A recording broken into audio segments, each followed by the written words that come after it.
Now, it's a good 20 seconds before any words are spoken here, so listen carefully. What can you detect from the dramatic opening of this Peter Wimsey thriller?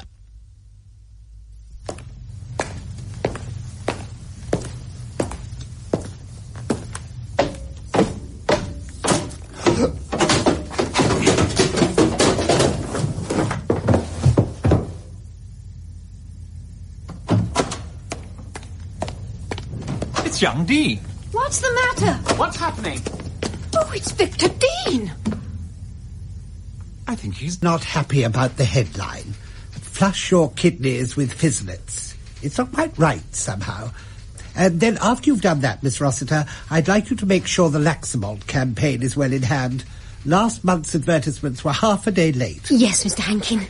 Oh, and by the way, Miss Rossiter, there is a new copywriter coming today. Oh, yes, Mr. Hankin. His name is Breeden. I can't tell you much about him. Mr. Pym engaged him himself. But you will see that he's looked after. Yes, Mr. Hankin. He will have Mr. Dean's room. Right, Mr. Hankin. I should think that Mr. Ingleby could take him in hand and show him what to do. Yes, Mr. Hankin.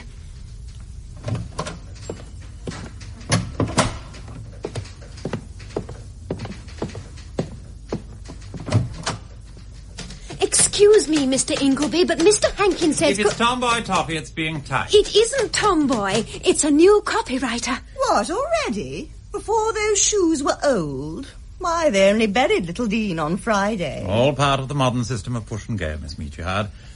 All very distressing on an old-fashioned gentlemanly firm. Well, I suppose I've got to put this blighter through his paces. Why am I left with the baby? Oh, rot, Ingleby. You've only got to warn him not to use the director's lav and not to tumble down the iron staircase. You are the most callous woman, Miss Meatyard. Well, as long as they don't put the fellow in with me. It's all right, Mr. Ingleby. He's having Mr. Dean's room. Good. What's he like? Well, Mr. Hankin said he didn't know. Mr. Pym took him on. Oh, gosh. Friend of the management. Oh, I think I've seen him. Supercilious-looking blighter. Yes, I ran into him coming out of Pimmy's room yesterday. Horn rims, cross between Ray Flynn and Bertie Wooster. Death, where is thy sting? Oh, well, makes a little excitement. Oh, don't you think we've had rather too much of that lately, Miss Meatyard? Oh, by the way, could I have your subscription for the wreath? You told me to remind you. Yes, rather. What is it, Bob? Well, here's £0.50, and you'd better take the sweep money out of it as well. Thanks awfully, Miss Meatyard. I do hope you get a horse this time. Uh-oh, Hankin's coming. Mr. Ingleby. Yes, Mr. Hankin? This is Mr. Breeden. You will show him what he has to do. I think you might start him on margarine. I don't think Mr. Ingleby was up in your time, Mr. Breeden. He was at Trinity. Your Trinity, not ours. How do you do, Ingleby? How do you do? And when you've produced some ideas on Dairyfield's margarine, Mr. Breeden, bring them along to my room and we'll go over them. Oh, righty-ho. Well, Breeden, you'd better know everybody. Miss Rossiter and Miss Meatyard are our guardian angels. Type our copy, correct our grammar, provide us with pencils and paper, and feed us on coffee and cake. Miss Rossiter is the blonde and Miss Meatyard is the brunette. Gentlemen prefer blondes, but personally I find them both equally seraphic. How do you do, Miss Rossiter? How do you do? Miss Meatyard? How do you do, Mr. Breeden? Miss Meatyard is one of the brighter ornaments of our department. She makes the vulgarest limericks ever recited within these chaste walls. Then we shall be friends. Would you like to be in on the Derby sweep, Mr. Breeden? You're just in time for the draw. Oh, rather. How much? Sixpence. Sixpence? By Jove, absolutely, Miss Rossiter, yes. Must be in the jolly old sweep, what? I must say it's frightfully good of you. There we are. Oh, thank you. Well, I suppose we'd better take him along to his dog kennel, Miss Rossiter? Oh, yes. This way, Mr. Breeden. Oh, righty-ho. Rather, yes. We're all along this corridor. You'll find your way about in time. That's Willis's room over there. A comrade in affliction. Mm-hmm. And that's Garrett's room. Mr. Garrett is a man of weight and experience and does not come and frivole in the typist room. He goes out for his 11s and assumes seniority, though he hath it not. And this is your room, next to mine. Ah. That iron staircase opposite me goes down to the floor below. Mm-hmm. Mostly group managers and conference rooms. Don't fall down it, by the way. The man whose room you got tumbled down it last week and killed himself. No. Bust his neck and cracked his skull. On one of those knobs. Well, here you are. Much the same as the other rooms, except that the radiator doesn't work very well. Still, that won't worry you just at present. This was Dean's room. A chap who fell downstairs? Yes. It was awful, you know, Mr. Breeden. Oh, it must have been, Miss Rossiter. Mr. Hankin was just giving me dictation when we heard the most frightful crash. He said, "Good God, what's that?" I thought it must have been one of the office boys, because one of them fell down last year carrying an Elliot Fisher typewriter, and it sounded exactly like it, only worse. And I said, "I think one of the boys must have fallen downstairs, Mr. Hankin." And he said, "Careless little devils," and went on dictating. My hand was so shaky I could hardly make my outlines. Then Mr. Ingleby rang past, and another door opened, and then we heard the most terrific shriek. And Mr. Hankin said, "Better go and see what's happened." So I went out and looked down, and I couldn't see anything because there was such a bunch of people standing around. And then Mr. Ingleby came tearing up with such a look on his face. You were as white as a sheet, Mr. Ingleby, you were, really. Possibly. 3 years in this soul-searing profession have not yet robbed me of all human feeling. But that will come in time. Mr. Ingleby said, "He's killed himself." And I said, "Who?" And he said, "Mr. Dean." And I said, "You don't mean that." And he said, "I'm afraid so." And I went back to Mr. Hankin and said, "Mr. Dean's killed himself." And he said, "What do you mean killed himself?" And then Mr. Ingleby came in, and Mr. Hankin gave one look at him and went out. And I went down by the other staircase and saw them carry in Mr. Dean along to the boardroom. His head was all hanging sideways. Does this kind of thing happen often? Not with such catastrophic results. But that staircase is definitely a death trap. Well, anyhow, Mr. Breeden, what happened next? Yes, thank you, Miss Rossiter. Oh. Well, I must get back to the typist room. Whew. Well, we'd better start you off, Breeden? Oh, righty-ho. I gather I'm on margarine. Yes. Just be thankful you're not on new tracks like I am. New tracks? Yes. Nerves need new tracks and all that. The whole scheme's coordinated by Tallboy. Who's Tallboy? Tallboy? Oh, he's the group manager for new tracks. He makes Tuesday quite the foulest day of the week. Who? How's that? Well, there's a new tracks 11-inch double got to be got ready every Tuesday for the Morning Gazette. Tallboy always kicks up a fuss if it isn't exactly the way he wants it. Anyway, you'd better look through this to see the kind of thing we've been doing for margarine and then think up some headlines. Oh. Your story is, of course, that Dairyfield's Green Pastures margarine is everything that the best butter ought to be and only costs 9d a pound. They like a cow in the picture. Why? Is it made of cow fat? Well, I dare say it is, but you mustn't say that. People wouldn't like the idea. The picture of the cow suggests the taste of butter, that's all. Oh, I see. Rather clever, that, what? Well, now, let's see. Something like, better than butter and half the price. Simple appeal to the pocket. That the idea? Yes, but you mustn't knock butter. They sell butter as well. Oh. You can say it's as good as butter. But in that case, what does one find to say in favour of butter? I mean, if the other stuff's as good and doesn't cost so much, what's the argument for buying butter? You don't need an argument for buying butter. It's natural human instinct. Oh, I see. Well, what about, bigger and butter value for money? Well, that has the right feel about it. Oh, wait a moment, hang on. You'd be ready to bet it was butter, huh? The Dairyfield people are rather straight-laced about betting. Yeah, we'll shake him up a bit then, what? Well, as a matter of fact, Breeden, it's better not to throw one's weight about here till one's been 10 years or so in the place. It's not encouraged. This place is more like a government office than an advertising agency. Hustle's not wanted, and initiative and curiosity are politely shown the door. Oh, thanks awfully, Ingleby. Thanks for telling me. Not at all. I must go now. It'll be trouble from Tallboy if the new track's 11-inch double isn't ready for the printers by 3 o'clock. Oh, damn and blast new tracks. May all its directors get elephantiasis and ingrowing toenails. Oh, hey, dear me, Ingleby. I take my word for it, Breeden. You'll feel the same after a few years.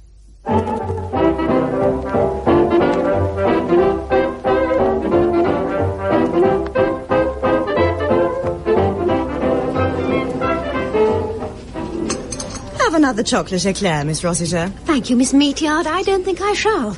You'll put on pounds and pounds if you eat all that sweet stuff. That's what you come to a tea room for, Ducky. What do you think of our new Mr. Breeden? The Pimlico pet? Well, I think he's rather a lamb, and his shirts are simply too marvellous. Oh, he won't be able to keep that up on Pim's salary, bonus or no bonus, or the silk socks either. He's been brought up silk-lined, all right. One of the new poor, I expect. Lost all his money in the slump or something. Either that or his family have got tired of supporting him and pushed him out to scratch for himself. I think he's very clever. Did you see that idiotic headline he put up for Margarine the other day? It's a far, far butter thing. Hanky nearly sniggered himself sick. I think the pet was pulling his leg. Oh, he'll make a copywriter. He's got the flair. If you know what I mean. I hope he does. He's got beautiful manners. And he pays his tea bill like a little gentleman. Oh, the pet's tongue runs on ball bearings. But I say, Miss Meatyard, do you know what I did yesterday? No. Breeden came in and asked for Mr. Hankin's cartons. I was in an awful rush and said, help yourself. Well, what do you think? 10 minutes afterwards, I discovered he'd gone off with Mr. Hankin's private letter file. Oh, no. Well, he must have been blind, because it's marked private in red letters an inch high. So I haired off to Breeden, and there he was, calmly reading Hanky's private letters, if you please. Oh, really? You've got the wrong file, Mr. Breeden, I said. You oughtn't to be reading that. It's frightfully confidential. And he wasn't a bit ashamed. He just handed it back with a grin and said, really? Good gracious me, I'm so sorry. Silly ass. Still, it's very interesting to see what salary everyone gets, he said. He seemed to think it was awfully funny, and asked how long it would take him to reach Dean's salary. How much was Dean getting? 6. Not worth much more, in my opinion. The department will be better tempered without him, I must say. He did rile 'em sometimes. No, if Dean hadn't fallen downstairs, there'd have been a good old bust-up between him and Willis. I never could understand what it was all about. Well, I believe there was a girl in it. Oh. Willis used to go about with Dean quite a lot at the weekend, and then it all stopped suddenly. They had an awful row one day last March. I heard them going at it hammer and tongs in Dean's room. Well, I suppose we'd better push off home or we shan't be fit for anything in the morning. Now, where's the cheque? I had 2 cakes more than you, so mine is 1 and a penny and yours is 9pence. Now, if you give me a bob and I give you 2pence and the waitress 2pence and settle up at the desk, we shall be all square. Right.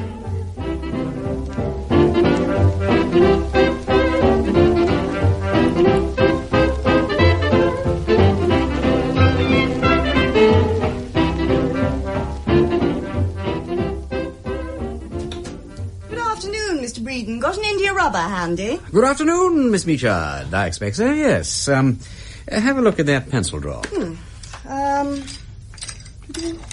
Oh, hello, what's this? What? This. It's Victor Dean's scarab. It ought to have been sent back to his sister. Oh, that. Yes, I knew that was there, but I didn't know who it belonged to. It's not a bad little thing, what? Real onyx. Quite heavy.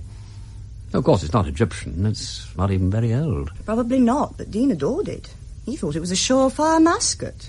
He always had it in his waistcoat pocket or sitting in front of him while he worked.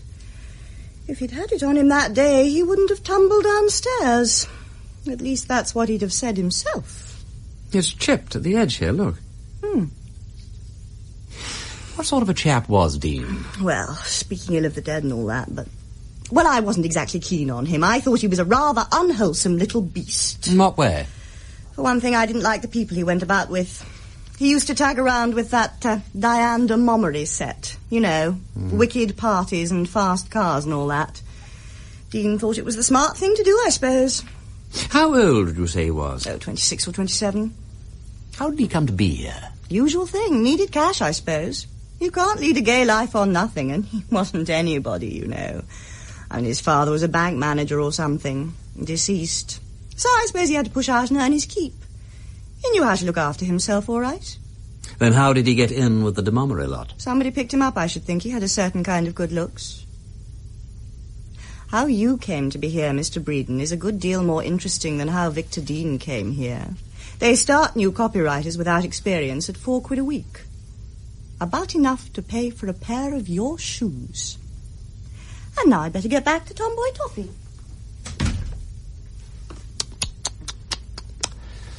Careless, Peter, careless. I say, Breeden, is Brewer here? Don't know him, actually, Ingleby, but you have my permission to search.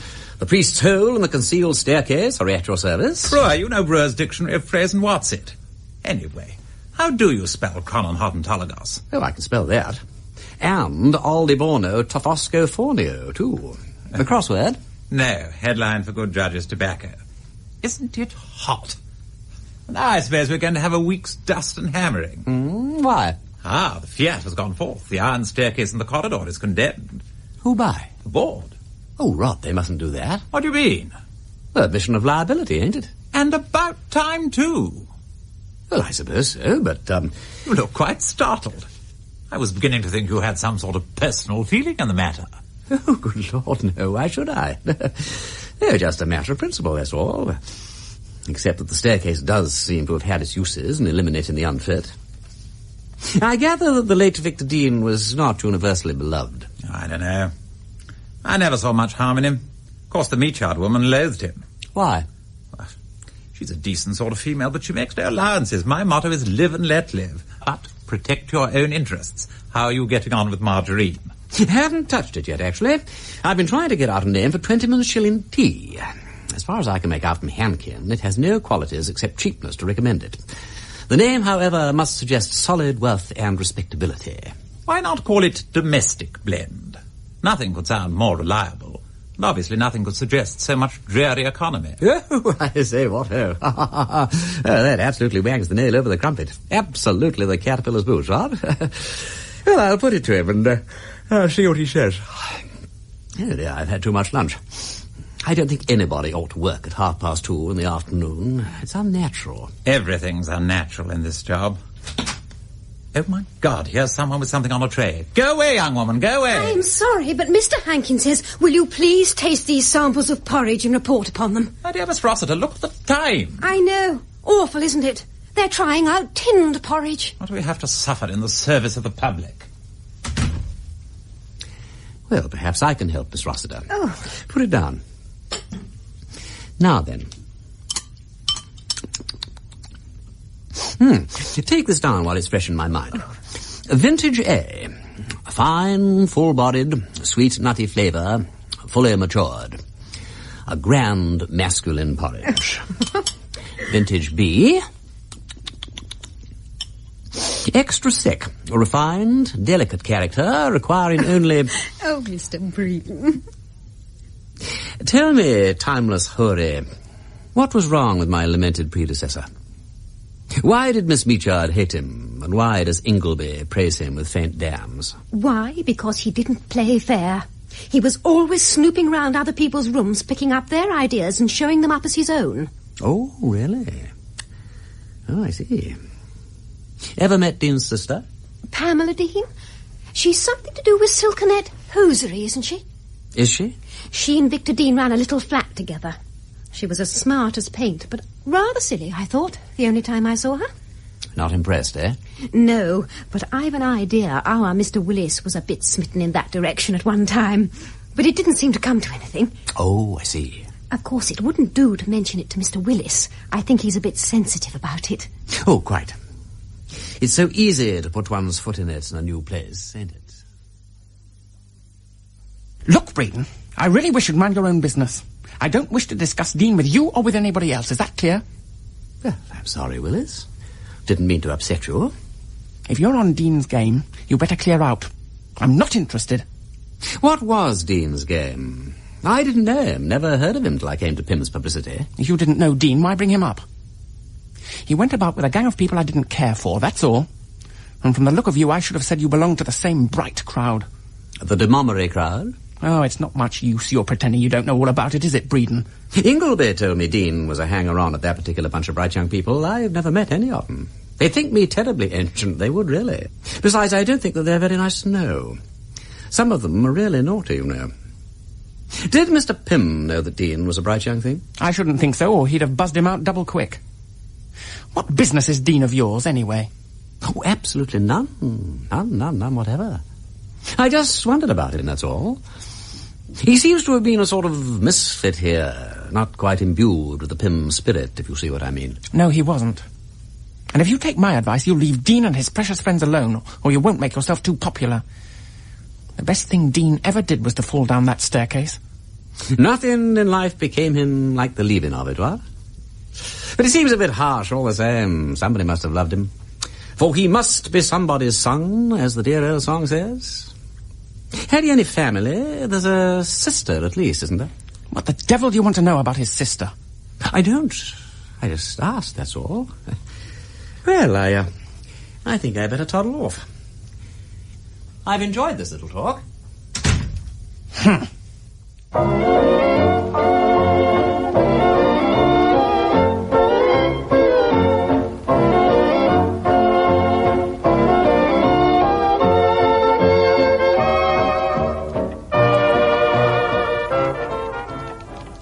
So, Lord Peter Wimsey has become one of the world's workers, eh? Yes. In the shape of one Mr. Breeden, I am pulling down 4 solid quid a week. Amazing sensation. First time I've ever heard the cent. I am grinning, Charles, with honest pride. Just like my good brother-in-law has been doing all these years. You make me sound like a Cheshire cat. Ah, but you have good cause to feel pleased, Charles. There's many a member of the criminal fraternity behind bars because of the efforts of Chief Inspector Charles Parker. I try to do my job. Well, now listen, Peter. What's this case all about, anyway? Well, I'm best if I know, old lad. Old Pym had this letter that was worrying him, sent to him by Pamela Dean. That's the victim's sister. Well, Pym didn't want the police snooping around his beloved advertising agency, so I got asked to buzz along and investigate. So I buzzed, and there I am.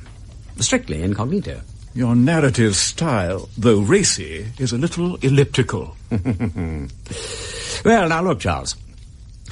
On a Monday afternoon, the 25th of May, to be particular, a young man, Victor Dean by name, employed as a copywriter in the firm of Pym's Publicity Limited, advertising agents, falls down an iron spiral staircase on their premises situated in the upper part of Southampton Row and dies immediately of injuries received. To wit, 1 broken neck, 1 cracked skull, 1 broken leg, and minor cuts and contusions various. The time of this disaster is, as nearly as can be ascertained, 3:30 in the afternoon. Pretty extensive injuries for a fall of that kind. So I thought before I saw the staircase. To proceed, I then find this piece of paper in the desk of the deceased. Have a look at it, Charles. 7th of January, G. 14th of January, O. 21st of January, A. 28th of January, P. 5th of February, G. But, Peter, it doesn't make any sense. How right you are, lad. It doesn't make any kind of sense. Now, on the day after the sudden demise of Victor Dean, his sister Pamela sent to Mr. Pym a half-finished letter which she had found among her brother's things. Have you got it there? Yes, I have. Now, you'll notice that the letter is dated about 10 days previous to the death and appears to have been laid aside as if the writer wanted to think over the wording a bit more carefully. Dear Mr. Pym, I think it only right you should know that there is something going on in the office which is very undesirable and might lead to serious... Oh, that's all there is. Yes. And before he can complete the letter, young Victor Dean falls downstairs and is killed. Now, is that or is it not, my dear Charles, a darned suspicious circumstance? Publicity Limited has died in mysterious circumstances. To investigate suspicions of murder, Lord Peter Wimsey has taken employment with Pym's, posing as a new copywriter by the name of Breeden. Despite protest by his brother-in-law, Chief Inspector Charles Parker, that there is nothing strange about the death, Lord Peter Wimsey continues his investigations. Hello. What ho, Ingleby? Where have you been hiding, Breeden? Fighting tall boy, I expect. He's on your tail. He wants that New Tracks headline. Now you know what it's like working on the New Tracks copy. I have been up on the roof. Cooler and all that, don't you know? I don't. It must be like a gridiron up there. Ah, so it is, old lad, so it is. But I thought I'd just tried, what? As a matter of fact, I was chucking pennies over the parapet to that brass band. I got the Bomberton twice. The penny goes down with a tremendous whack, you know, and they look up all over the place to see where it comes from when you dodge down behind the parapet. It's a tremendously high parapet, too, ain't it? I suppose they wanted to make the building look higher than it is. It's the highest in the street in any case. Earth hath not anything to show more fair. It's going to rain like Billy O'Toole in about 2 ticks. See how black he's come over? You seem to have come over pretty black if it comes to that. Look at the seat of your trousers.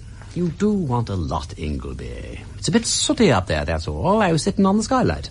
Look as if you've been shinning up a pipe. Well, I did shin down a pipe. Only one pipe. Rather a nice pipe, actually. It took my fancy. You're loopy. Doing acrobatics on dirty pipes. Whatever made you? I dropped something. I went down onto the glass roof of the wash place. Nearly put my foot through.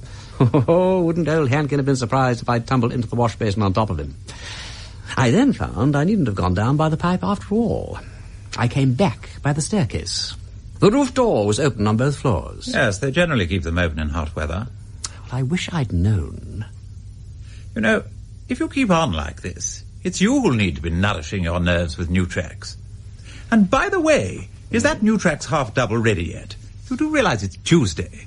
If it's not ready today, it won't be in time for Friday's Morning Gazette. Everything's under control, Ingleby, fear not. Oh, gosh, it's hot. I could do with a drink. Have a glass of sparkling Pompeii. What's that? One of Brotherhood's non-alcoholic refreshers, made from finest Devon apples with a crisp, cool sparkle of champagne. Definitely anti-rheumatic. Doctors recommend it. I think this is an awfully immoral job of ours. I do, really. Think how we spoil the digestion of the public. Ah, yes, but think how earnestly we strive to put them right again. We undermine them with one hand and build them up with the other. The vitamins we destroy in the canning, we restore in Revito.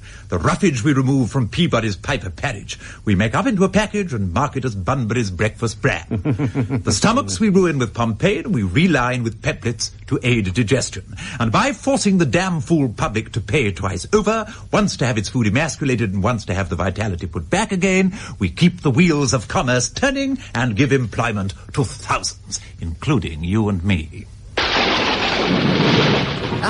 Say, that was a good one. I do adore thunderstorms. By the way, what has Willis got against me? Well, he seems to think that I'm not nice to know. I want you not to talk to him about Victor Dean. He seems to have got it into his head that you were a friend of his or something. But what was wrong with Dean? He kept bad company. Why are you so keen to know about Dean anyway? Well, I suppose I'm just naturally inquisitive. I always like to know about people. About the office boys, for instance. They do physical jerks on the roof, don't they? Is that the only time they're allowed up there? Absolutely, otherwise strict out of bounds. I just wondered. They're a mischievous lot, I expect. Boys always are. I like them, you know, I like them. What's the name of the red-headed one? He looks a snappy lad. That's Joe. They call him Ginger, of course. What's he been doing? Oh, nothing. I expect you'll get a lot of cats prowling about this place. Cats? I've never seen any cats. Except I believe there's a cat that lives in the canteen, but she doesn't seem to come up here. What do you want a cat for? Yeah, I don't. Anyway, there must be dozens of sparrows, mustn't there? Breeden, I do think the storm has affected your brain. Do you know that?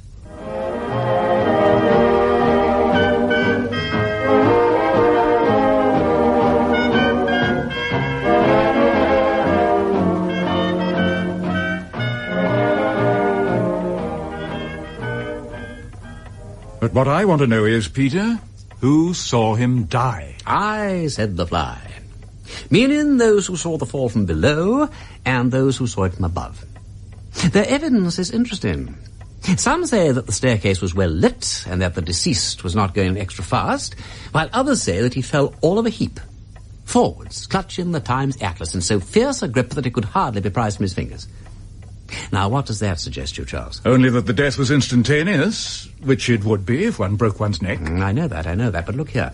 You are going downstairs and your foot slips. Now, what happens? Do you crumple forwards and dive down head first? Or do you sit down suddenly on your tail and do the rest of the journey that way? Oh, it depends, Peter. If it was actually a slip, I should come down on my tail. But if I tripped, I should very likely dive forwards. You can't tell without knowing just how it happened. All right, Charles, you always have an answer. Well, now, do you clutch what you're carrying with a deathly grip?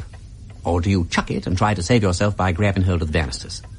Oh, I should probably grab, unless I was carrying a tray full of crockery or anything. And even then, I don't know. Perhaps it's an instinct to hold on to what one's got.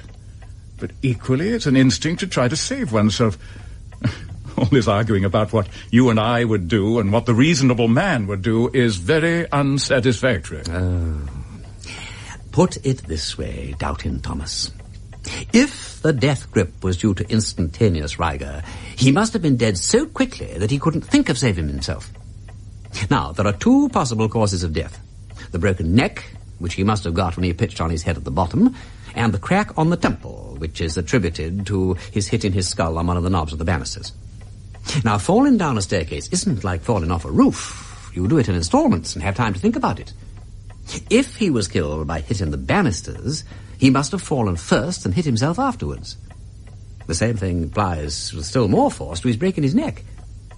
Why, then, when he felt himself going, didn't he drop everything and break his fall? Wimsey, I know what you want me to say, that he was sandbagged first and dead before he fell, but I don't see it.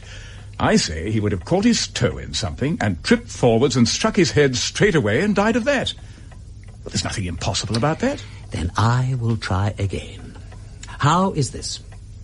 That same evening, Mrs. Crump, the head charwoman, picked up this onyx scarab in the passage just beneath the iron staircase.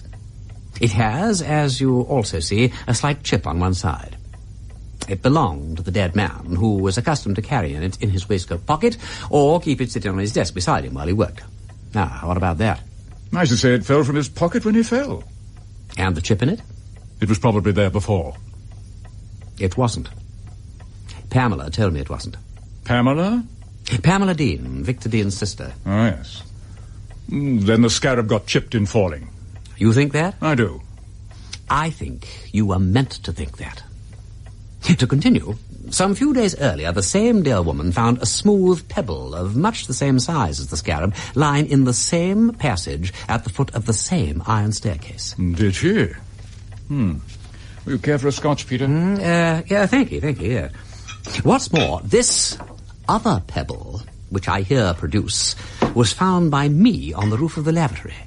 I had to shin down a pipe to get it and ruined a perfectly good pair of flannel bags. I also found a place where the paint had been chipped off the skylight. What skylight? Here. Thank you. The skylight that is directly over the iron staircase. It's one of those pointed things, like a young greenhouse, and it has windows that open all around. You know the kind of thing. The kind which are kept open in hot weather. It was hot weather the day young Dean departed this life. The idea being that somebody heaved a stone at him through the skylight? To be exact, not a stone, but the stone. Meaning the scarab. And how about the other stones? Practice shots. I've ascertained that the office is always practically empty during the lunch hour. Nobody much goes up on the roof except Ginger and his friends. Ginger and his friends? I'm sorry, the office boys, don't you know. They have their PJs up on the roof at 8:30 ac. People who live in glass skylights shouldn't throw stones. Do you mean to suggest that by chucking a small stone like this at a fella, you're going to crack his skull open and break his neck for him? Not if you just throw it, of course. Eh?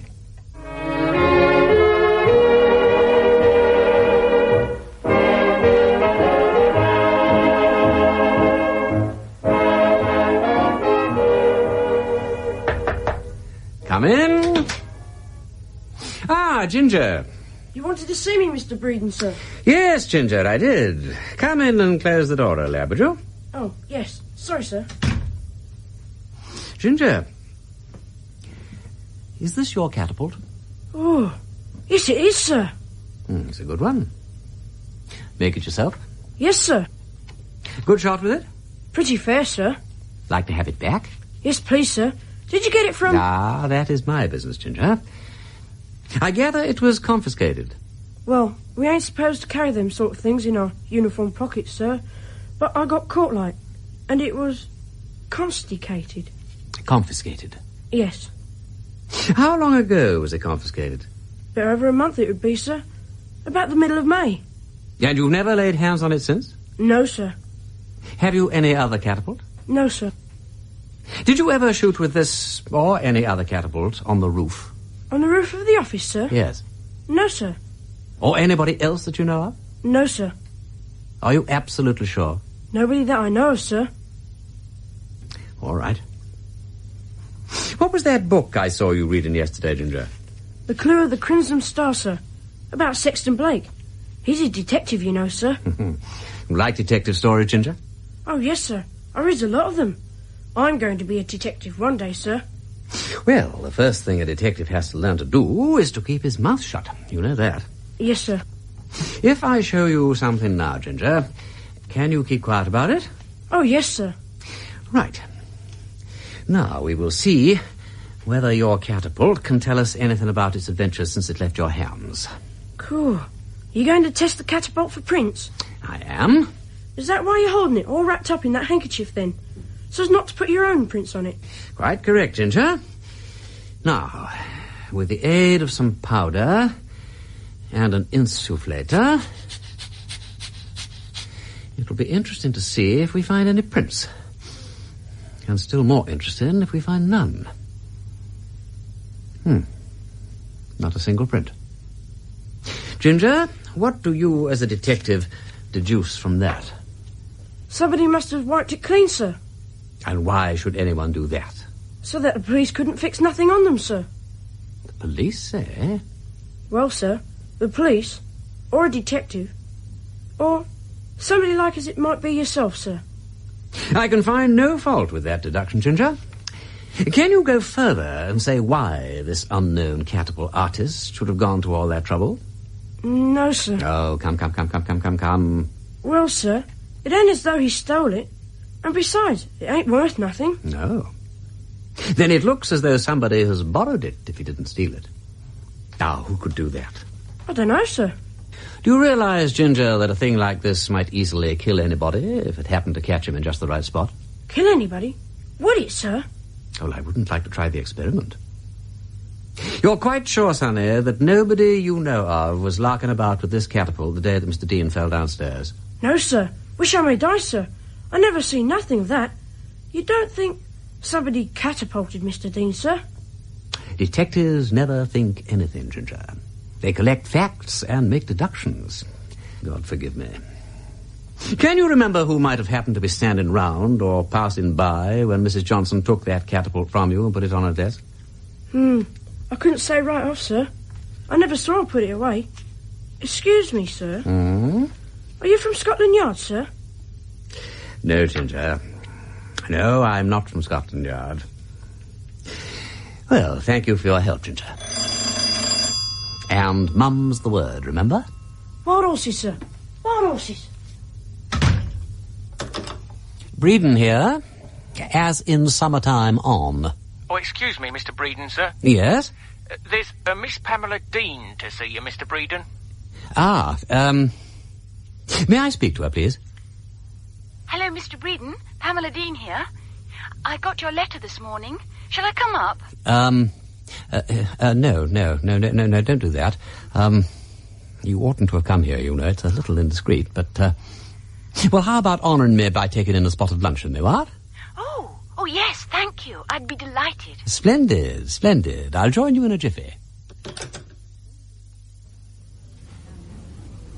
But you see, Miss Dean, the letter by itself proves absolutely nothing. Spot more coffee? Oh, no, thank you. But you agree that it's very strange that my brother should have begun some kind of warning letter 10 days before he was killed on that stairway? Oh, absolutely, yes. Extremely strange. But that doesn't prove that he was killed. It's all darn suspicious, but the fall down the iron staircase could still turn out to be an accident. What interests me now is your brother's connection with the bright young things. Oh, you mean Diane de Montgomery and her crowd? Yes. Victor introduced you to that set, didn't he? Yes, I suppose so. But I never really got involved with them the way Victor did. Nevertheless, you do know the fair Diane, do you not? Oh, yes. Splendid. I want to make contact with her, and I need your help. First of all, get the name of Breeden circulating a bit. Tell the bright Diane that I'm a most mysterious person. Hint that I'm often miles away, in Paris or Vienna, or anywhere that sounds fruity. You can convey the right impression, I know. Philip Oppenheim with a touch of Ethel M. Dell and Eleanor Glynn. All right. I could get you into Diane's next party. It's a fancy dress affair. Excellent. Splendid, indeed, yes. I shall go as a harlequin. Yes, I rather fancy being a harlequin. With a mask, of course. Must have a mask, what? I say, will you excuse me for just a moment? Oh, yes. Yes, of course. I think I've spotted a familiar face at the next table, skulking behind a newspaper. Hello? Well, if it isn't a fellow refugee from Pym's publicity. How are you, dear Mr. Willis? Enjoyed your lunch? What an extraordinary coincidence that you should also choose to eat at Simpson's today. Excellent saddle of mutton, what? But you should have tried the peas.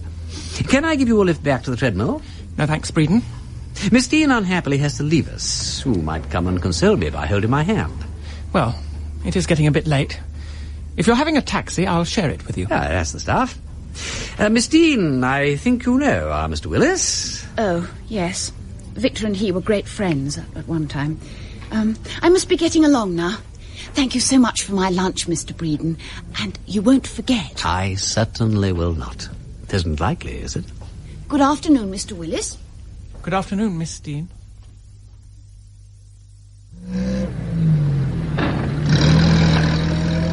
Pretty kid, young Dean's sister. See here, Breeden. I don't know quite what your game is, but you better be careful. I told Dean, and I tell you. If you get Miss Dean mixed up with that dirty business of yours... What dirty business? You know well enough what I mean. Perhaps I do. And what then? Do I get my neck broken like Victor Dean? You never mind. You'll get what's coming to you. I'll see to that. I have no doubt that you'll do it very competently too, Mr. Willis. But do you mind telling me exactly where you come into all this? From what I can see, Miss Dean does not seem to welcome your championship with any great enthusiasm. Now, look here. It is their business of mine, of course, but then, on the other hand, it doesn't seem to be any business of yours, does it? It is my business. It is every decent man's business. That's why I followed you to the restaurant. What a detective you would make, Mr. Willis. But you really ought to take care when you're shadowing anybody that they're not sitting opposite a mirror or anything that will serve as a mirror. There is a picture in front of the table where you were sitting that reflects half the room. Elementary, my dear Watson. No doubt you will do better with practice. However, there's no secret about the appointment. We are going to a fancy dress affair on Friday. I'm meeting Miss Dean for dinner at Boulestein's at 8 o'clock, and we're going on from there. Oh, here we are at our little home from home. We must put aside this light badinage and devote ourselves to Soppo and Pompaine and Peabody's Piper Parrich. A delightful occupation, though somewhat lacking in instinct. But let us not complain. We can't expect battle, murder, and sudden death more than once a week. By the way, where were you when Victor Dean fell downstairs? In the lavatory. Were you indeed? In the lavatory? You interest me strangely, Mr. Willis. Our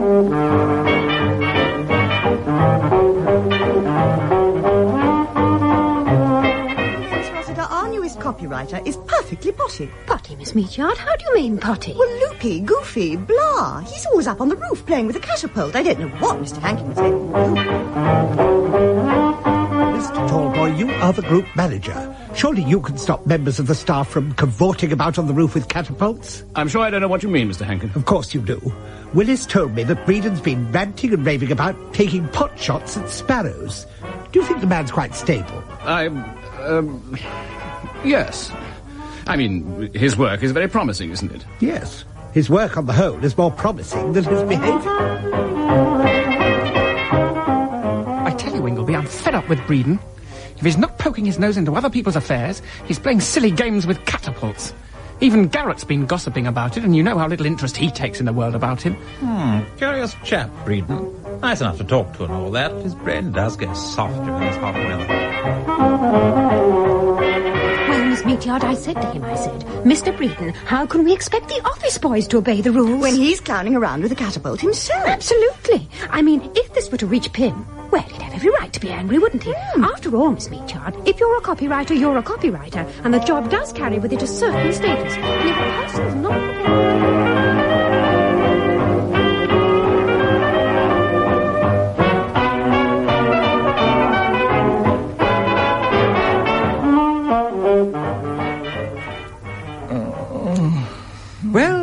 Parker, Bird, I think you are uncommonly lucky to be alive and ought to be jolly well thankful instead of grumbling. You'd grumble all right with a bust collarbone and a headache like nothing on earth, and a feeling as though a herd of bulls had been trampling on your tummy. It beats me the way these policemen give way over trifling accidents.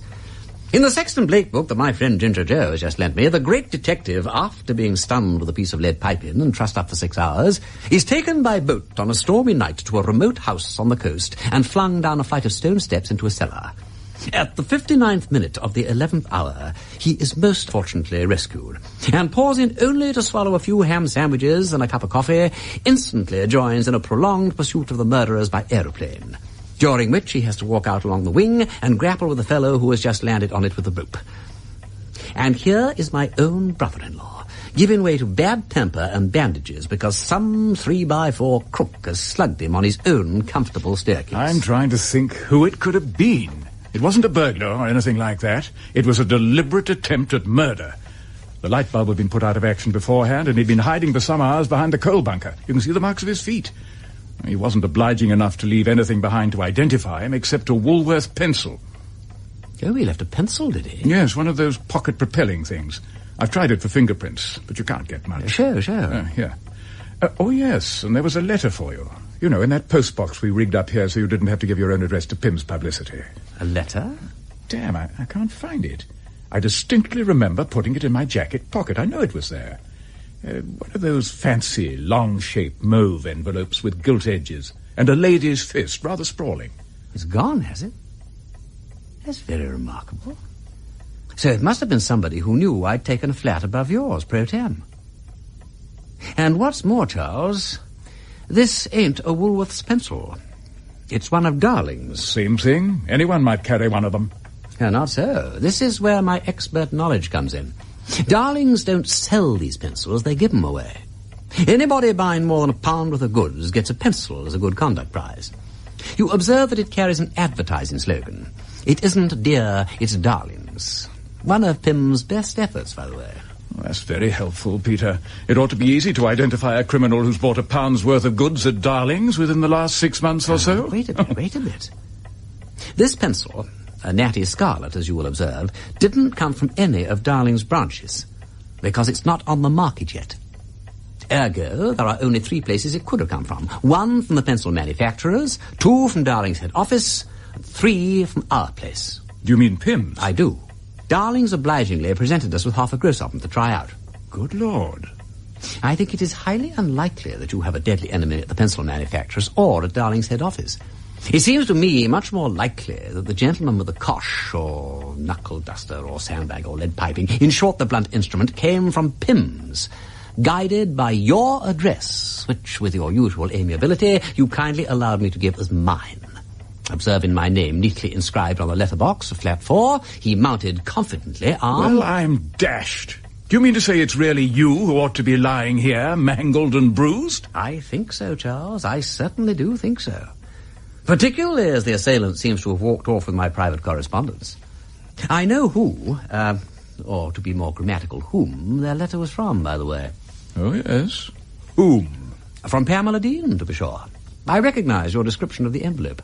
Pamela Dean, the victim's sister? As you say. Willis's young woman? Precisely. But how should he know about the letter? I don't suppose he did. I rather fancy this is the result of a little bit of self-advertisement that I put in at the office. I made it clear to all and sundry that I had been experimenting on the roof of the catapult. I thought I might get some reaction. What a pity it reacted on you and not on me. Yes, Peter. A very great pity. Of a London advertising agency in an attempt to unravel the mystery surrounding the death of young Victor Dean. Known only to the other members of staff as Mr. Breeden, Wimsey's investigations are proceeding as planned until he is informed that his brother-in-law, Chief Inspector Charles Parker, has been attacked. It is clearly a case of attempted murder. It is also clear that the intended victim was not Inspector Parker, but Lord Peter Wimsey himself. The attacker, however, has left a clue behind. Well, Charles, it might have been worse. You may have a broken collarbone, but we've got 3 lines to go on. The people at Pym's Publicity, who knew that this place was the address I'd given to the firm, the people who heard all about me and my catapult, And, of course, the bloke who's lost his pencil. And you're quite sure that pencil isn't on the market yet? Quite sure. Could only have come from Pym's. I say, what a shock it must have been for whoever it was when I turned up this morning without so much as a black eye. You didn't manage to mark him, did you, Charles? Afraid not. I got a clutch on his beastly throat, but he was all muffled up. Ah, you did that badly, Charles. You should have socked him one. But I forgive you. I wonder if our friend will have another shot at me. Not at this address, I hope. Ah! Now I understand. What? Why nobody fainted at the sight of me this morning. He must have had a torch with him. He knocks you down, turns on the torch to see if you're properly dead, and he realizes he slugged the wrong man. Then he spots Pamela Dean's letter. But why would he have taken it? Did he know the writing, I wonder? When was it delivered? Well, the 9:30 post, of course. Suppose when he came in to look for my flat, he saw the letter in the box and recognized who it was from. That opens a wide field of speculation and possibly even offers another motive. Wimsey, all this speculation is sending my temperature up. Look here, old lad, I really am frightfully sorry you copped that packet that was meant for me. It's perfectly damnable luck, and I'm dashed thankful it wasn't worse. But what kind of irregularity could be going on in Pym's that'd make it worthwhile doing away with Victor Dean and then trying to do the same with you? Ah, now we're coming to that. Did you know, for instance, that young Dean used to hang around with the de Montmorency crowd? Ah, sinning above his station in life, eh? Very much so. But you know Diane de Montmorency. She gets more kicks out of corrupting the bourgeois. She enjoys the wrestle with her little consciences. Was Diane Dean's mistress? No, it must have been. Now, Willis claims that young Dean wanted to let that crowd corrupt his sister, Pamela, as well, but I doubt that. Who is Willis? I beg your pardon, Charles. Willis is a young man who foams at the mouth if you mention the late Victor Dean. Willis was once Victor Dean's dearest friend, is in love with Pamela Dean, is furiously jealous of me, thinks I'm tarred with the same brush as Victor Dean, and dogs my footsteps with the incompetent zeal of 50 Watsons. He writes copy about face cream and corsets, is the son of a provincial draper, was educated at a grammar school, and wears, I deeply regret to say, a double-breasted waistcoat. That is the most sinister thing about him. Except that he admits to having been in the lavatory when Victor Dean fell downstairs, and the lavatory is the next step to the roof. What was Willis's row with Dean? Well, it transpires that Willis was in love with Dean's sister, and Willis, being a boob, talked to sister like a Dutch uncle because Dean had taken her to one of Diane de Montmorency's hot parties. Sister told Willis to go and bury himself. Willis then threatened Dean that he would shoot him like a dog. His very words, so I'm told. Willis appears to think in cliches. No, of course he does. That's why he writes such good corset copy. Anyhow, there it was. Dean and Willis are daggers drawn for 3 months. Then Dean falls downstairs. Now, another problem with Victor Dean is that he was pulling down £6 a week at Pym's. How does one manage to run with the de Montmorency crowd on £300 a year? Blackmail. Dean is looking round for a spot of extra income, and he discovers somebody at Pym's doing something he shouldn't. The head cashier cooking the accounts or something. So he says, if you don't square me, I'll tell Pym, and starts to write a letter. Probably, he never meant that letter to get to Pym at all. It was just a threat. The other man stops him for the moment by paying up something on account. Then he thinks, this is hopeless. I better slug the little beast, so he slugs him. And there you are. Simple as that? Probably not. Well, it'll do you no end of good, Peter, to have a really difficult case for once. When you struggled for a bit with a death that might have been caused by anybody for any imaginable motive, you may be less sniffy and superior about the stray murders all over the country that the police so notoriously failed to avenge. I hope it will be a lesson to you. Thank you, Charles. I will try to profit by it. In the meantime, I'll go on gulling the public and be in Mr. Breeden to be heard of at your address. Yes, and keep clear of that de Montmorency lot. Yes, absolutely. She's a bad lot, that de Montmorency gal. I'm hoping to meet her tonight, incidentally, so I can let you know for certain. Peter, quite apart from your morals, which alarm me, how did you get into that gang? I should have thought they'd as soon have taken up with the chief commissioner himself. I am going incog. A fancy dress party, don't you know? And you needn't worry about my morals. All these young women get incapably drunk before the evening's half over. Exactly. And what's the disguise to be? Harlequin. Yeah, with a mask. A clever idea, what?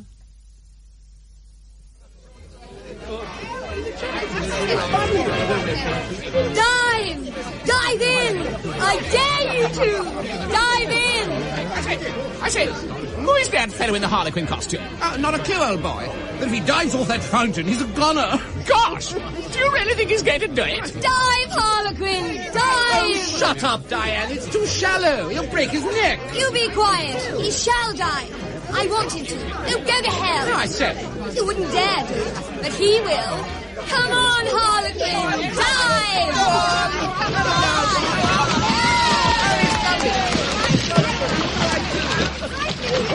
Oh, you're marvellous. You're marvellous. Take me home, Harlequin. I adore you. Come on then, run, and let them catch us if they can.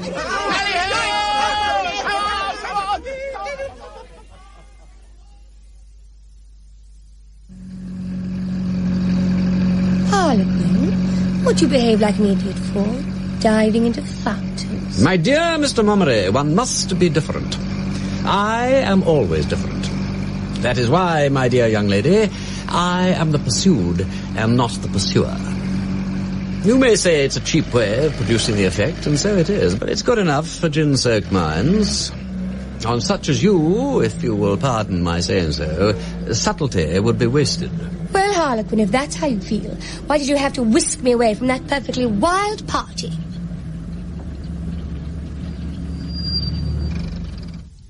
To please myself, which is the only reason you would admit for doing anything. I could see you better without that damn mask. And love me better, perhaps? Perhaps. Then I'm safer with it on. Oh. I hear your lovers have a knack of coming to bad ends. Like Victor Dean. Little rotter. That wasn't anything to do with me. Wasn't it? Fell down a staircase or something, didn't he? So he did. But why? I haven't the faintest idea. Haven't you? I thought you might have. Why did you send Victor Dean about his business? Because he was a silly little bore, and just like all the rest. You like them to be different? I like everything to be different. And when you find them different, you try to make them all alike. Do you know anybody who is different? Yes. You're different. If I come down to your level, I shall be just like all the rest. Try it. I know when I'm well off. You can only go down and down. Are you trying to insult me? Yes, but it's very difficult. Tell me about Victor Dean. How did you pick him up? We all went out one night to some frightful sort of suburban dancing place. We thought it would be such a scream. And was it? No, it was rather dull, really. But he was there, and he fell for me, and I thought he was rather a pet. That's all. A simple story in words of one syllable. How long was he your pet? Oh, about 6 months. But he wasn't any fun. He was all wet, Harlequin, darling. My child, you are telling the story very badly. You made him drink, and it upset his little tummy. You made him play high, and he said he couldn't afford it. You tried to make him take drugs, and he didn't like it. Anything else? He was a little beast, Harlequin. Really, he was. He was out for what he could get. Aren't you? Me? I'm terribly generous. I gave him everything he wanted. I'm like that when I'm fond of anybody. He took what he could get, but didn't spend it like a gentleman. That's it. Do you know he actually called himself a gentleman? Wouldn't that make you laugh? Like the Middle Ages, isn't it? Ladies and gentlemen. He said we needn't think he wasn't a gentleman because he worked in an office. Too mirth-making, Harlequin, darling, wasn't it? Oh, Harlequin, listen, I'll tell you something funny. One night, I took Victor Dean to a party at Todd's place on the river. A Todd? Todd Milligan. Well, I introduced Victor to Todd. I said, this is Victor Dean, and he's a gentleman, and he works for Pym's Publicity. Todd said, oh, you're the chap, are you? And looked too utterly murderous. And afterwards, he asked me, just like you, how I got hold of Victor. Well, that's queer. Did Todd send you out here to ask me? No one ever sends me anywhere. I go where I like. Well, then why do you want to know all about Victor Dean? Too mystery-making, ain't it? What did Milligan say to Dean? Oh, nothing much, but he told me to string him along, and afterwards, quite suddenly, he told me to give him the push. And you did as you were told, like a good girl. I was fed up with Victor anyhow, and it doesn't do to get wrong with Todd. No, he might cut off supplies, mightn't he? Where does he get it from? Cocaine, do you mean? Mm-hmm. I don't know. No, I don't suppose you do. And you can't get him to tell you either, can you? Not with all your charms. Oh, Todd doesn't give anything away. He's a dirty swine. I loathe him. I'd do anything to get away from Todd. He knows too much. And besides, he's got the stuff. Lots of people have tried to chuck Todd, but they always go back again. Every Friday and Saturday. That's when he hands it out, is it? Mostly. But you weren't there earlier tonight, were you? He'd run short of the stuff or something. There was a hellish row, so I dashed off in the car, and then you appeared. You aren't one of Todd's regular lot, are you? Not at present. Do you want to be? Because don't. I'll get the stuff for you if you want, but Todd's a beast. You'd better keep clear of him. Are you warning me for my own good? Yes, I am. What devotion. Why don't you cut loose from Todd? I can't. Afraid of him? Not so much of him. It's the people behind him. Todd's afraid, too. He'd never let me go. He'd kill me first. How fascinating. I think I must get to know Mr. Milligan. You'd end up by being afraid, too. Should I? Well, there's a kick in being afraid, you know. I could show you how to get a kick out of life. Could you? Try and see. What are you good for to me? I am beautiful. Not so beautiful as you were. In 5 years' time, you'll be ugly. 5 years? I wouldn't want you for 5 years. I wouldn't want you for 5 minutes. Well, what next? Nothing. I shall take you home.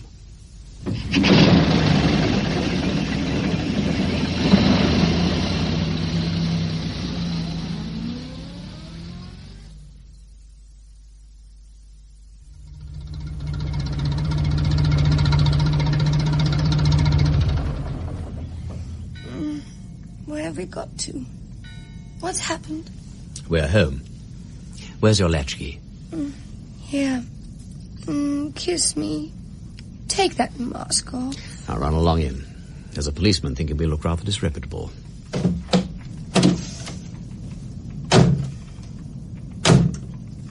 Aren't you coming in? No. Well, goodbye then. Goodbye, Diane.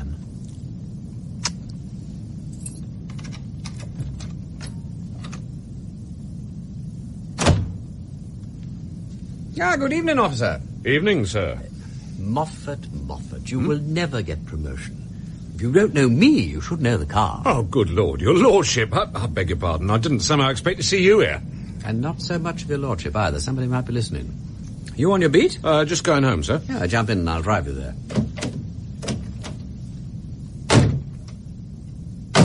Thank you, my lord. Ever see a fellow called Milligan around here? Major Todd Milligan? Yeah, now and then. Oh, he's a bad hat, he is, if ever there was one. Runs that place down by the river. Mixed up with that big drug gang as Mr. Parker's after. We could pull him in any day, but he's not the real big noise. Isn't he? Oh, no, my lord. This car's a treat, ain't she? Shouldn't think there's much catch as you on the road. No, what Mr. Parker wants is to get him to lead us to the top man of all. But there don't seem to be much chance of it. Cunning as weasels they are. Don't suppose he knows himself who the other fella is. How's it work, Moffat? Well, my lord, as far as we've been told, the stuff is brought in from the coast once or twice a week and run up to London. We've had a try at catching it on the way more than once. Well, that is to say, Mr. Parker's special squad have, but they've always given us the slip. Then it will be taken somewhere, but where we don't know, and distributed out again to the big distributors. From them, it goes to all kinds of places. We could lay hands on it, but, well, what's the use? It'd only be in another place next week.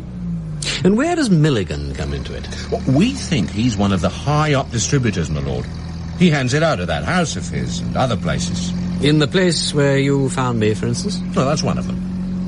But the point is, where does Milligan get his supplies? Ah, that's it, my lord. Can't you follow him and find out? Ah, but he don't fetch it for himself, my lord. There's others does that. And you see, if we was to open his parcels and search his tradesmen and so on, they'd just strike him off their list, and we'd be back where we was before. So you would. Do you happen to know how often he gives parties at that house of his on the river? Oh, most evenings, I'm told, my lord. Seems to keep open house like. Well, you tell him to keep an eye open on Friday and Saturday nights, Moffat. Fridays and Saturdays, my lord? Those are the nights when things happen. Is that so, my lord? Mm-hmm. Well, I'm much obliged to you. We didn't know that. That's a good tip, that is.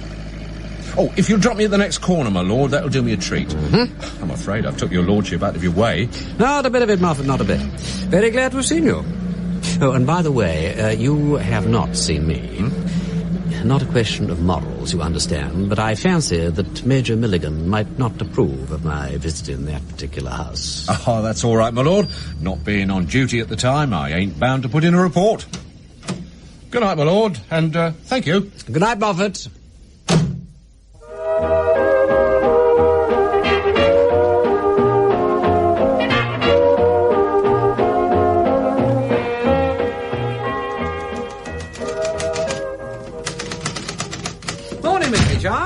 Morning, Mr. Garrett. Good morning, Mr. Breeden. Good morning, Mr. Breeden. What's up with tall boy this morning? Looking pretty glum, don't you think? Well, the way he shoved past Miss Rossiter and me in the lift this morning. Treats me the same way.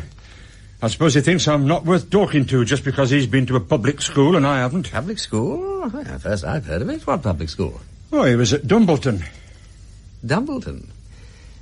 I don't think Dumbleton's a public school within the meaning of the Act. Isn't it? Well, you've had a college education, Mr. Breeden. What schools do you call public schools? Eton. Oh, and Harrow. And Rugby? Oh, no, that's a railway junction.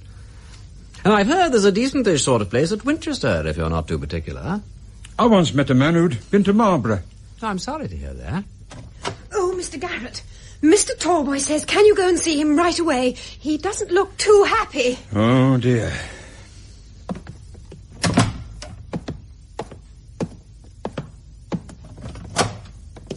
Ah, you wanted to see me, Tallboy? Now, look here, Garrett. I understand that you altered the New Tracks headline last night after I'd gone home. I should like to know what right you think you have to go around changing other people's copy. The sheer impertinence of it leaves me absolutely flabbergasted. Listen, Tallboy, I was doing you a favour. The Morning Gazette rang at 6 o'clock in an absolute tizzy about the New Tracks headline. I am considerably older than you, Tallboy, and in my day a group manager would have been ashamed to leave the building before ascertaining that all was well with his advertisement for the next day's paper. How you came to let such an advertisement pass in the first place is beyond my understanding. What was wrong with it? Well, the headline ran, "Are you taking too much out of yourself?" And what's wrong with that? Nothing. But taken in conjunction with the picture, it did lay itself open to an unfortunate interpretation. You couldn't be contacted by phone, and there was only half an hour to do it in, so I changed it to overwork and overworry waste nerve power. I was rather pleased with it, actually. You were rather pleased with it, were you? For heaven's sake, poor boy, don't make such a row. And another thing, Garrett. When you were hugger-muggering around my desk last night, did you have the unprintable, bloody impertinence to interfere with my private belongings? Poor boy, I've got a splitting headache. I don't care a highly coloured damn if you've got a headache or not. There was an envelope in my desk last night with £50 in it, and it's gone, and Mrs. Crump says that she saw you faffing about among my papers. I have your £50 here. I put it away safely for you, and I must say, Tallboy, that I consider it extremely thoughtless of you to leave your property about for the charwoman to find. It's not fair. You should have more consideration than to put temptation in people's way. And I did not rummage about in your desk, as you suggest. I merely looked for the pull of the New Tracks half double, and when I was closing the desk, this envelope fell out upon the floor. You mean to tell me that you had the all-fired cheek to take my money away to your own damned room? In your own interest. Interest be damned, Garrett. Why the devil couldn't you leave it in a pigeonhole and not be so blasted interfering? You do not realise... I realise this, Garrett, that you're a superannuated interfering idiot. What the devil did you want to come poking your blasted nose in for? Really, Mr. Tallboy? What business is it of yours, anyway? It was anybody's business who had the welfare of the firm at heart. I don't want you to teach me my job. Pardon me, I think you do. Anyway, what's that got to do with it? The point is, you stick your nose into my private affairs. I did not. The envelope fell out. That's a bloody lie. Pardon me. It is the truth. Don't keep saying pardon me like a bloody kitchen maid. Really, Torboy, I think I ought to receive an apology. You? Why the hell couldn't you have had the decency to ring me and tell me? You weren't at home. How do you know? Did you try? No, but I knew you were out because I saw you in Southampton Row on my way out. You saw me in Southampton Row and you hadn't the ordinary common decency to get hold of me and tell me what you've been after? Upon my word, Garrett, I believe you jolly well meant to get me into a row. And collar the cash for yourself, too, I shouldn't wonder. How dare you suggest any such thing? And all your rot about consideration for the charwomen. It's sheer damned hypocrisy. Of course I thought one of them had taken it. I said to the head cleaner... You accused her? I didn't accuse her. I told her I had missed £50. And fortunately, she'd seen you at my desk. Otherwise, I suppose I should never have heard anything more about my money. You have no right to say that. I have a damn sight more right to say it than you had to steal my money. Are you calling me a thief? Yes, Garrett, I am. And I call you a scoundrel, Torboy. An insolent scoundrel. And I say that if you came by the money honestly, which I doubt, sir, which I very much doubt... What do you want, Breeden?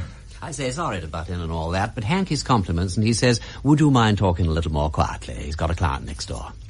I'll take my envelope, thank you. All right, Garrett. I shan't forget your kind interference. Oh, dear, oh, dear. Anything up? Please, go away. Oh, righty, huh?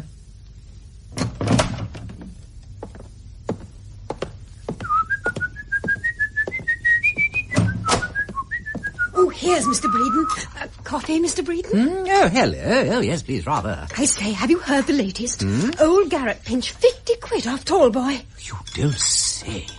Gosh, tell me quickly. Well, somebody sent Mr. Tallboy £50 in a registered envelope. I wish people would send me £50 in registered envelopes. I say, have you heard about Tallboy? Lost 50 quid in an envelope, I'm told, Miss Meachard. Oh. Well, anyway, apparently it was in his desk and he forgot about it. Yeah, catch me forgetting about 50 quid, what? £50 or so is nothing to Mr. Tallboy, obviously. I say. What? How on earth did Tallboy come to have that kind of money in the first place?